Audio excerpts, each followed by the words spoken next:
It's soup season, so we're making fish sinigang. This sweet and savory soup is full of veggies and is a great option for cold winter days. Whether you're sharing with your friends or family, this soup will warm up any house. It's getting cold these days, so let's get cooking.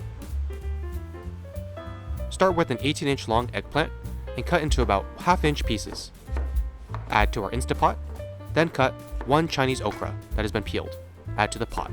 Then cut 1 Daikon Radish in large wedges, half a yellow onion into large pieces, and 1 tomato.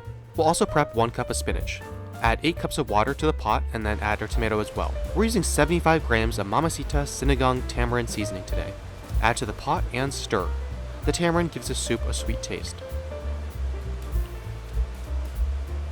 Lastly, we'll add 1 fish head. Put the lid on and allow to cook for at least 20 to 30 minutes.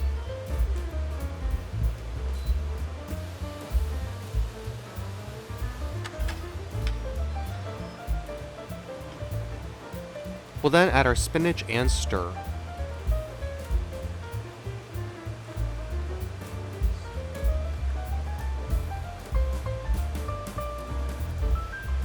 Dish this out, and boom, we have a warm and refreshing bowl of sinigang soup. A hot bowl on a cold winter day just hits the spot. The daikon and veggies make this so good, and there's plenty to go around. If you like soups, then give this one a try, and be sure to like and subscribe for more. If you have a favorite soup that you want to see, be sure to let us know in the comments below, and we'll see you next time.